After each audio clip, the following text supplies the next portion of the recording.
মাত্র 1 মাসের মধ্যে হবে মনস্কামনা পূরণ। মা গঙ্গার কাছে এইভাবে চাইলে বদলে যেতে পারে তোমার ভাগ্য।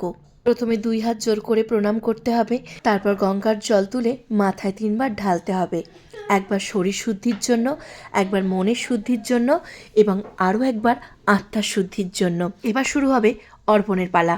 আমি এখানে সিঁদুর দিলাম সংসারের সুখ আর দাম্পত্যের মঙ্গলের জন্য, হলুদ দিলাম সুস্বাস্থ্য আর শুভ শক্তির জন্য, চিনি দিলাম সম্পর্কের মধ্যে মাধুর্যতা আসুক এই কামনা করে, চাল দিলাম অন্ন ও সমৃদ্ধির আশীর্বাদের জন্য, ড্রাই ফ্রুট ও ফল দিলাম জীবনের পূর্ণতা আর কর্মফল শুভ হোক এই প্রার্থনায়। তারপর নিজের মনের গভীরের সমস্ত কথা একটা ছোট্ট চিঠির মাধ্যমে লিখে নিজের মনস্কামনা অর্পণ করলাম মা গঙ্গার চরণে।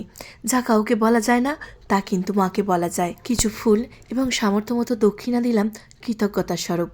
তারপর আলতা অর্পণ করলাম নারীত্বের শুভ শক্তির প্রতীক হিসেবে। এরপর একটা প্রদীপ জ্বালিয়ে আলোর সেই ছোট্ট শিখা ভাসিয়ে দিলাম গঙ্গার জলে। মনে মনে বললাম, মা আমার জীবনের অন্ধকার এইভাবেই দূর করে দিও। ধূপ দেখিয়ে পরিবেশ শান্ত এবং পবিত্র করলাম। তারপর গঙ্গায় ডুব দিলাম এবং ডুব দিয়ে ওঠার পরেই মনে হলো সারা শরীর যেন হালকা হয়ে গেল।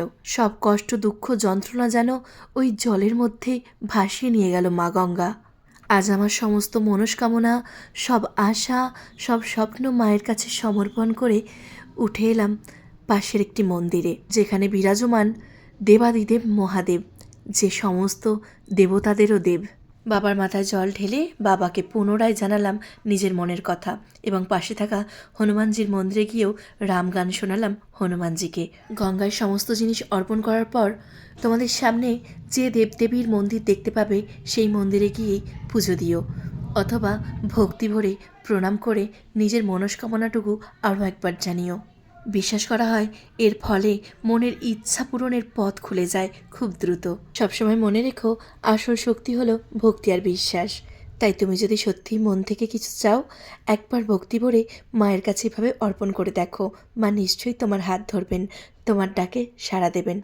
আমার যখন খুব মন ভারী করে বা কোনো কিছু সত্তর পাওয়ার ইচ্ছে হয়, তখন আমি মাকে এইভাবেই ডাকি। আজ তাই তোমাদের কাছে শেয়ার করলাম। ভালো লাগলে কমেন্টে জয় মা গঙ্গা লিখো।